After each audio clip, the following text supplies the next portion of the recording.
Prosedur analitis, suatu prosedur yang harus dilakukan pada awal perencanaan maupun pada akhir sebelum isu dari laporan keuangan, dan sesuatu yang cukup mandatori untuk dilakukan selama Anda melakukan pengujian substantif.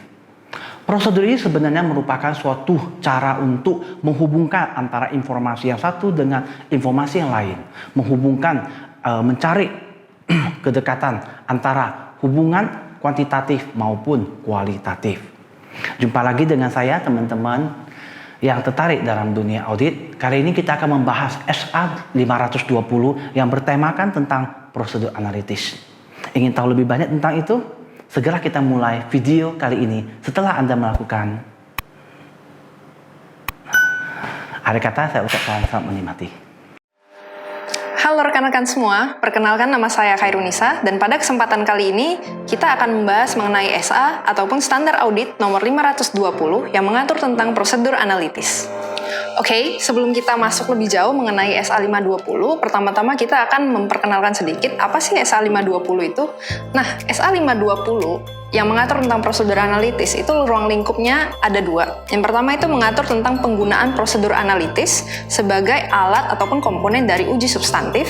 Yang kedua itu juga mengatur ataupun membantu auditor nantinya untuk menggunakan prosedur analitis pada tahap akhir audit untuk membantu perumusan kesimpulan keseluruhan atas laporan keuangan yang kita periksa. Nah, untuk tanggal efektifnya sendiri itu seperti SA-SA yang lain ya. Yang pertama itu untuk perusahaan emiten berlakunya 1 Januari 2013, dan untuk perusahaan non-emiten itu berlaku di 1 Januari 2014. Nah, tujuan SA 520 ini sendiri adalah untuk mendapatkan bukti audit yang relevan dan andal ketika menggunakan prosedur analitis substantif. Dan yang kedua itu untuk membantu merancang dan melaksanakan prosedur analitis mendekati akhir audit dalam merumuskan kesimpulan keseluruhan mengenai apakah laporan keuangan konsisten dengan pemahaman auditor terhadap entitas itu sendiri sebagai objek pemeriksaan. Oke, prosedur analitis itu apa sih? Prosedur analitis itu, teman-teman, adalah proses ataupun prosedur pengevaluasian terhadap informasi keuangan yang dilakukan melalui analisis hubungan antara data keuangan dan data non-keuangan. Jadi tidak hanya sebatas analisis saldo-saldo yang di laporan keuangan saja ya. Kita bisa perluas prosedur analitis ini sampai ke tahap-tahap untuk uji mengenai data-data ataupun hal-hal yang berkaitan dengan non-keuangan. Oke, lebih lanjut lagi, prosedur analitis itu adalah proses investigasi atas fluktuasi atau hubungan yang tidak konsisten dengan informasi relevan lain atau yang berbeda dengan nilai yang diharapkan dalam jumlah yang signifikan. Jadi kalau kita elaborasi lagi, prosedur analitis ini adalah alat bantu bagi pemeriksa ataupun auditor untuk nantinya membantu memahami fluktuasi atau hubungan-hubungan di dalam laporan keuangan ataupun hal-hal yang sekiranya terjadi selama periode keuangan tersebut melalui analisa atas hal-hal saldo-saldo yang bisa kita lihat di laporan keuangan.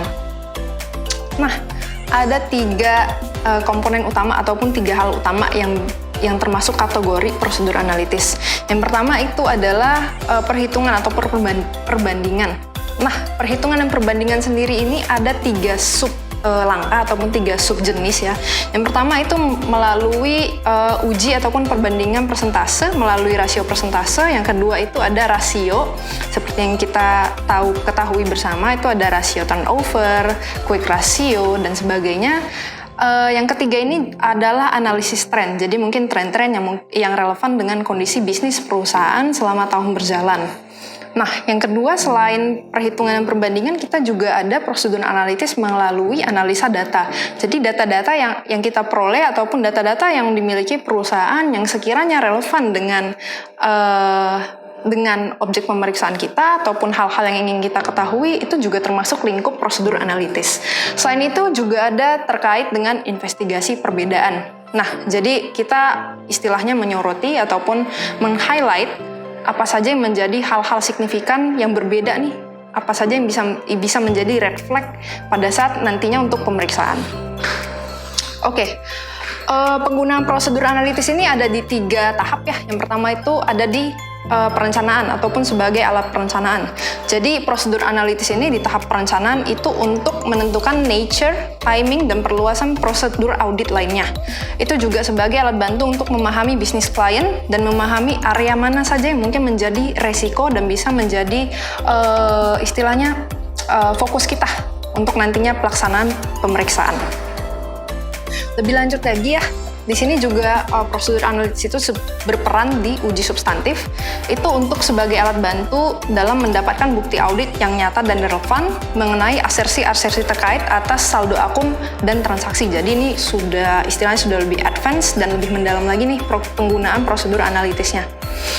Nah, di tahap terakhir, prosedur analitis ini juga sebagai alat review ya. Jadi sebagai overall review, ini juga sebagai alat kontrol dari laporan keuangan pada tahap penyelesaian sebelum kita masuk ke pelaporan ataupun reporting. Ada baiknya ataupun sangat disarankan ya untuk mengidentifikasi kenaikan ataupun penurunan yang tidak biasa ataupun tidak terdeteksi pada saat perencanaan dan pengujian audit atau pelaksanaan, sehingga kita nantinya bisa memastikan bahwa laporan keuangan telah disajikan secara wajar. Nah, ketentuannya apa aja sih terkait prosedur analitis substantif ya teman-teman, karena merupakan lingkup yang menjadi fokus di SA 520 ini. Yang pertama itu adalah untuk menentukan kecocokan prosedur analitis. Yang kedua itu kita juga menentukan keandalan data. Jadi sebelum kita lakukan prosedur analitis, alangkah baiknya kita juga assess lagi ataupun cek lagi nih terkait keandalan data yang nantinya kita gunakan untuk uji ataupun prosedur analitis. Nah, lebih lanjut lagi kita juga ada disarankan ya, ada baiknya mengembangkan ekspektasi ataupun tujuan yang ingin kita capai melalui prosedur analitis ini. Pada akhirnya langkah terakhir itu kita menentukan jumlah perbedaan. Jadi output dari prosedur analitis ini apa saja sih yang menjadi highlight ataupun resiko ataupun output yang sekiranya bisa kita highlight untuk kita menjadi fokus pemeriksaan lanjutan.